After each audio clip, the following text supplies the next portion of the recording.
नमस्कार, मैं हूं श्वेता मिश्रा अवस्थी और आप देख रहे हैं बिग फाइट लाइव। राजस्थान के विधानसभा चुनावों में अभी 1 साल से ज्यादा का वक्त बाकी है, लेकिन सत्ता के लिए लड़ाई अभी से शुरू हो गई है। सत्तारूढ़ पार्टी से लेकर विपक्ष तक ने 2023 के लिए मोर्चा खोल दिया है और इसके रुझान भी आना शुरू हो चुके हैं।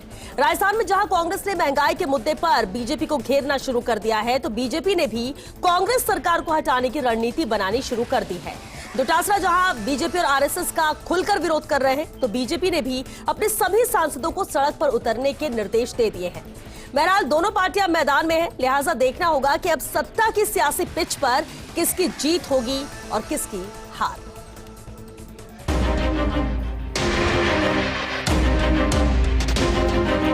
कई मंत्रियों को हमने कहा भाषण दीजिए, आंगली हिलाने लग गए।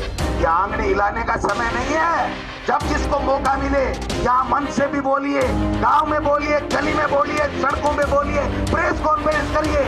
क्या बात है ये।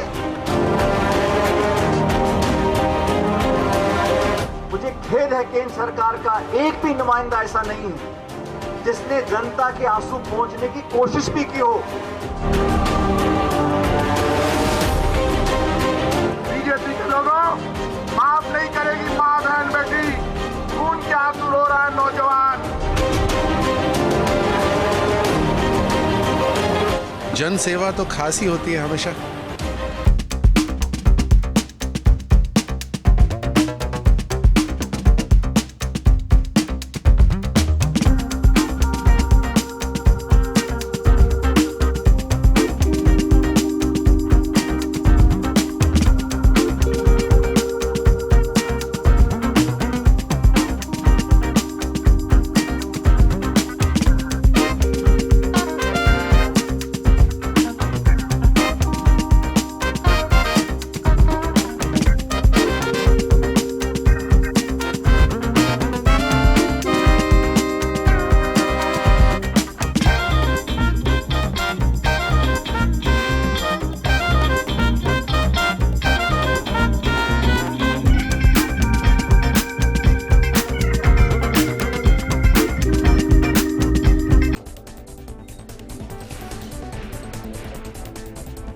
और चलिए इस खास मुद्दे पर चर्चा के लिए बेहद खास मेहमान हमारे साथ जुड़ चुके हैं। सबसे पहले उनसे रूबरू करा दें आपको।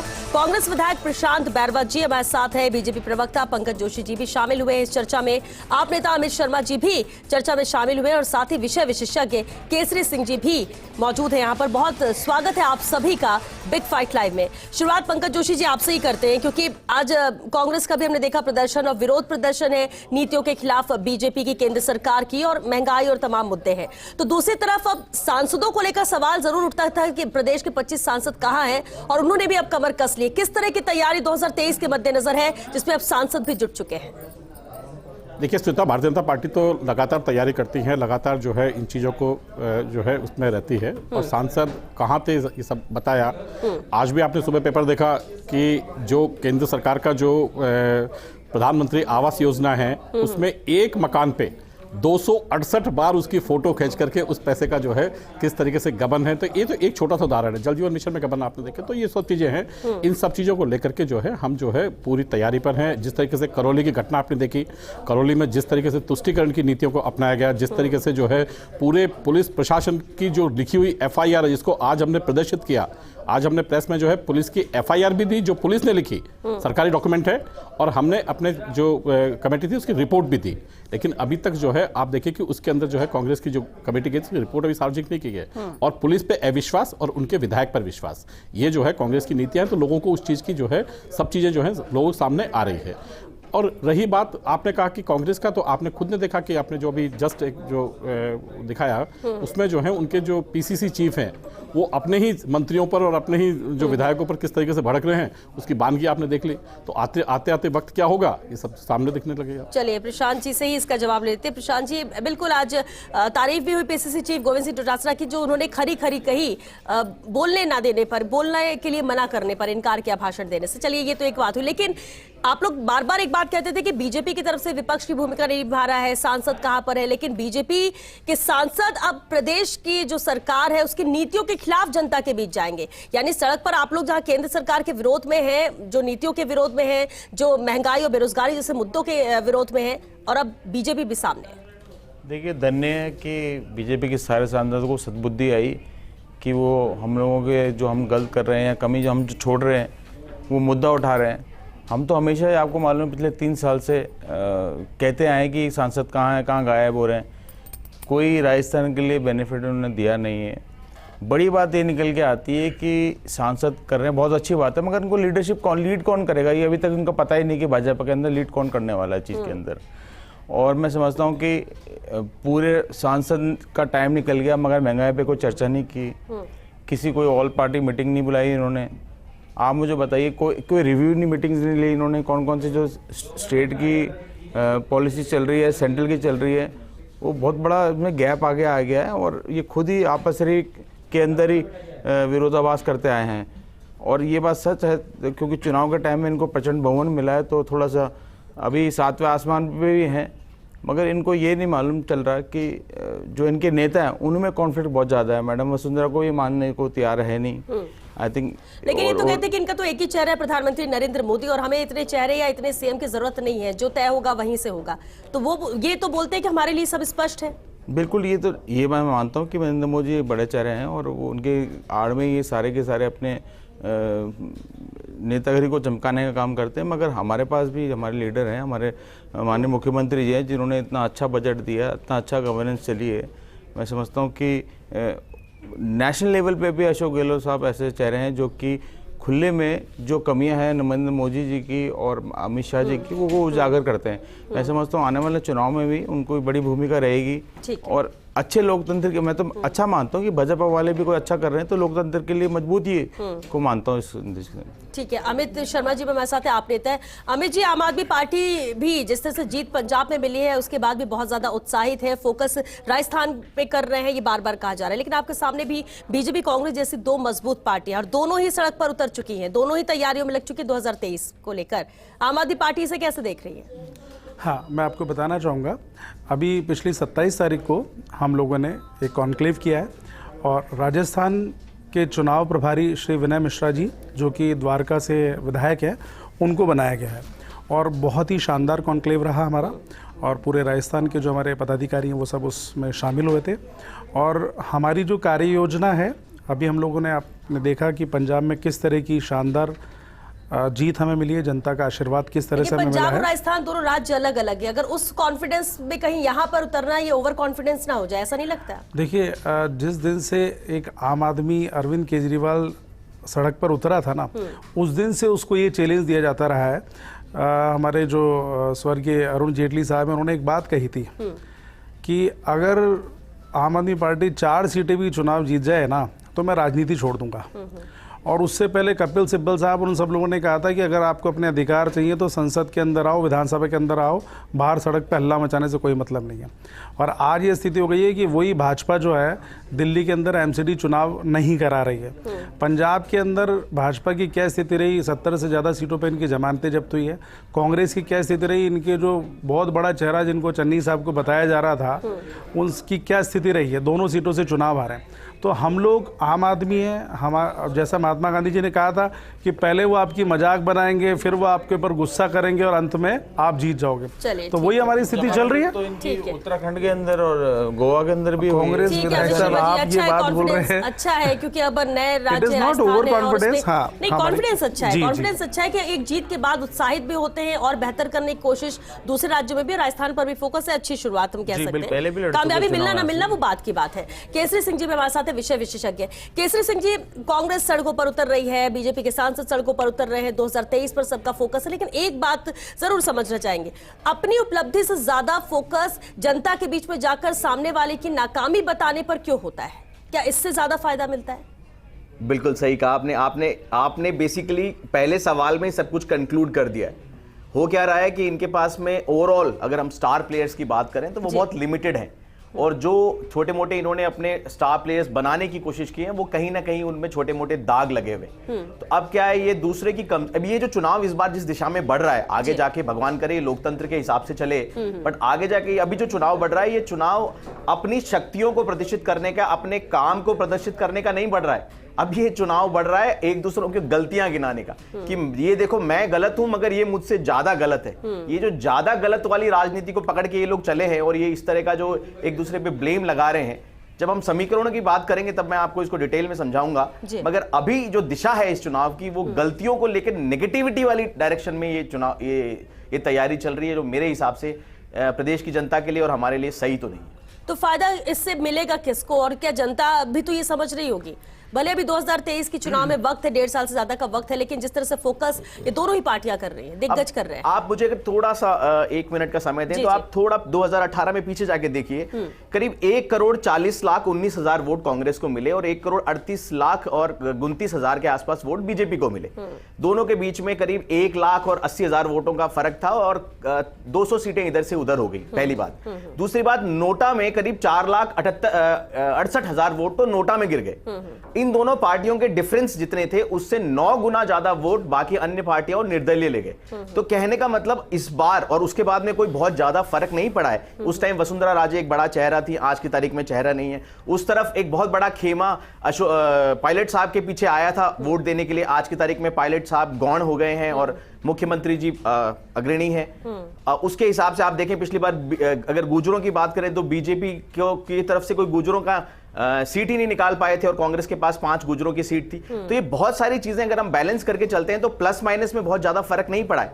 मगर बीजेपी की एक चीज मैं अच्छी मानता हूं कि इन्होंने जमीनी स्तर पे जाके अपने वॉर रूम स्टैब्लिश करके अपना काम करना शुरू कर दिया है कि ये 200 वोट। आप इंटरेस्टिंग बात देखिएगा कि 14 कॉन्स्टिट्यूएंसी ऐसी थी जिसके अंदर जो क्या बोलते हैं नोटा पे जो वोट डले वो विनिंग मार्जिन से ज्यादा थे 14 कॉन्स्टिट्यूएंसी पे।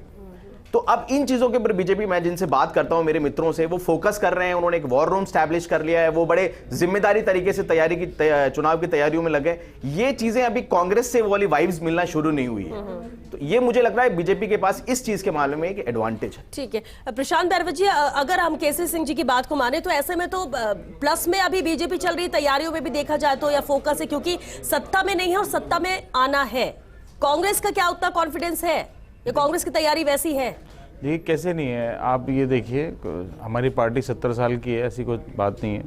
अभी आप देखिए दिसंबर के अंदर महंगाई के खिलाफ जो रैली की थी आपने, आपको मालूम है कितनी भीड़ आई थी। एक जो लोगों का मुद्दा था वो हमने टिकअप किया, ये वैसे कांग्रेस का मुद्दा नहीं था। कितनी भीड़ आई थी सर?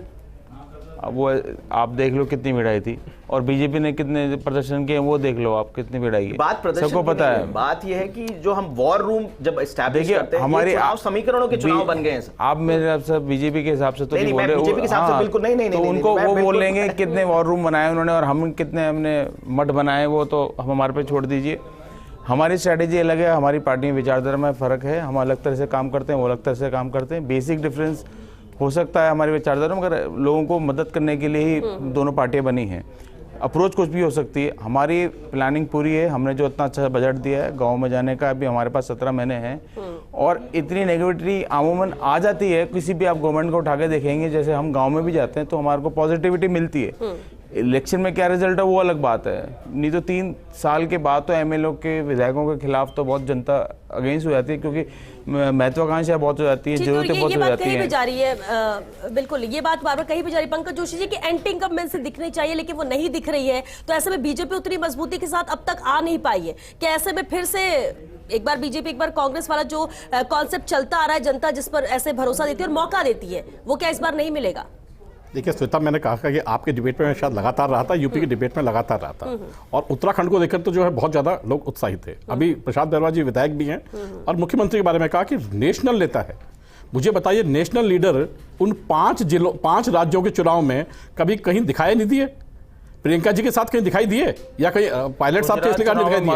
अरे समझा ना, मैं बता रहा हूँ 5। अरे भाई आप कहाँ निकले थे, फिर वो बात है वहां पे आगे। मैं तो अभी कह रहा हूँ, अभी बात कर रहा हूँ। अरे भाई अभी 5, मैं यही तो कर रहा हूँ। तो स्टेट का चुनाव है, स्टेट का चुनाव जब होता है, कौन प्रधानमंत्री भाई स्टेट का चुनाव होता है, अगर वो स्टेट का चुनाव होता है तो आप खुद ही कह रहे हैं स्टेट लेवल लीडर है, आप कह रहे नहीं हमें तो नेशनल लेवल लीडर है। नेशनल लेवल पे काम किया है, 5 जने जो है काम करने में तो देखिए गुजरात के अंदर काम किया, आपको मालूम है सिर्फ 7 सीटों का। मैं आपकी बात कर रहा हूं, बीच में नहीं बोला, मैं आपको कह रहा हूं। बिल्कुल ये प्रशांत जी देखिए, दो बड़ी चीजें भूमिका और ये जिम्मेदारियां निभाई है, लेकिन उनका सवाल ये है कि जो 5 राज्य थे, जब चुनाव प्रसार में बड़े बड़े चेहरे दिखे तो अशोक नहीं, गहलोत बड़े क्यों बड़े नहीं, नजर आए? श्वेता जी आपके गहलोत चैनल क्यों पे नजर चलाया, आए? आपके चैनल पे चलाया, माननीय नड्डा जी भी आए, नड्डा जी ने कहा कि यहां से जो है 200 कार्यकर्ता, कोई राष्ट्रीय लेवल का नहीं था, किस लेवल के थे, जमीनी लेवल के कार्यकर्ता थे, 200 कार्यकर्ता वहां जाकर के अपना जो है पार्टी का काम करके आए और जो है जीत आपने देखी। तो मैं कह रहा हूं कि कार्यकर्ता अब उनको नेशनल लीडर मान लें क्या, लेकिन वो एक जिले में गए ना काम करने गए, वहां गए तो जिले में तो काम सभी जगह करते हैं, दूसरे जिले में जाके काम भी करते हैं, लेकिन आप जो है राष्ट्रीय नेतृत्व के साथ कहीं भी खड़े हुए नजर आए क्या? वहां पर प्रियंका गांधी जी लीड कर रही थी, आप एक दिन भी कोई खड़े हुए कहीं प्रेस करके आए हो, कहीं जाकर के, लेकिन नहीं आए। लेकिन मैं यही कह रहा हूं, अब क्या है कि यहाँ पर हम यही कह रहा हूं, तो अब ये नहीं, हमसे पूछा गया ना कि भाई इनकी एंटी इनकमेंसी जाके पूछिए, मैं कह रहा हूं ना, एंटी इनकमेंसी जाके पूछिए कि एक विधायक ने, सुनिए मैं बता रहा हूं, इनके सीएम एक विधायक ने, सुनिए मैडम आपका सीएम भी आ रहे हैं, 2 मिनट, एक विधायक ने एक जो है सरकारी कर्मचारी के 28 जगह फ्रैक्चर किए।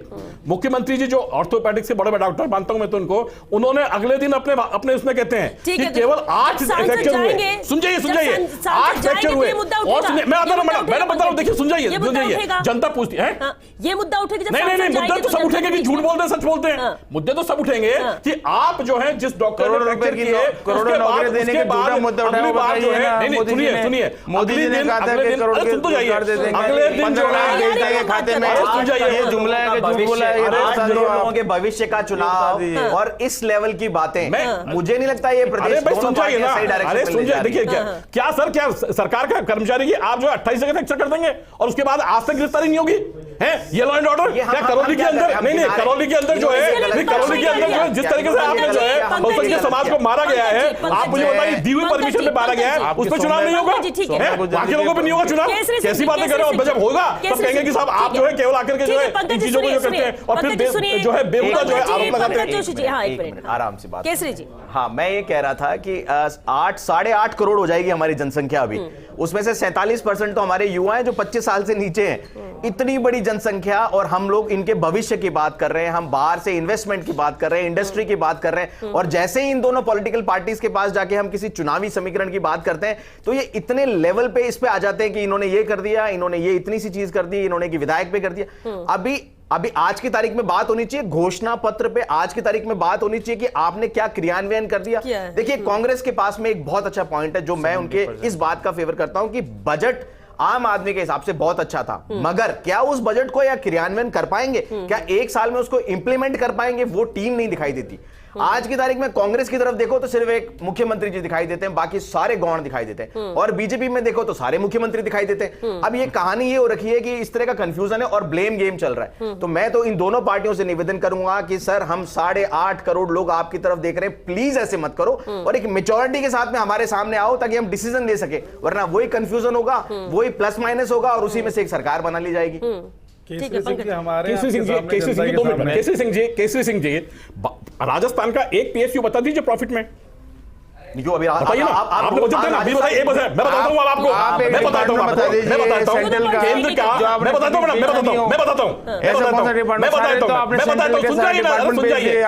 सुन जाइए सारे डिपार्टमेंट सुन जाइए ना, लोकसभा में आप ही के द्वारा लगातार जो है बीच बीच में प्रश्न किए जाने से आपने एयर इंडिया और इंडियन एयरलाइंस दोनों का जो है आपने जो है आप ही के जो उस टाइम मंत्री थे उनका पूरा का पूरा भाषण सुना कि नहीं सुना तो आप अभी सुना देंगे तो अब पता चल जाएगा कि 85,000 करोड़ रुपए की घाटे की कंपनी, 85,000 करोड़ जिसमें एक एक जगह घाटे किए आपने, एक एक जगह आपने वो किए, उसके बाद उन्होंने कहा कि आप तो बड़ी पार्टी थे, तो घाटे को सुधारते थे ना, आप तो बहुत बड़ी पार्टी थे, सुधर के आया, आपने आ रहा हूं एक कंपनी आ रहा हूं, दूसरा भारत डायनामिक वक्त खत्म हो रहा है पंकज जी, हम आपने बहुत सारे आप बताइए, एक भी बताइए, मैं कह रहा हूं खुद ही कह रहा हूं, बताइए सवाल ही वैसे एक दिन ये इंडिया कुछ भी निकल गया है, India Amit ji startup India वो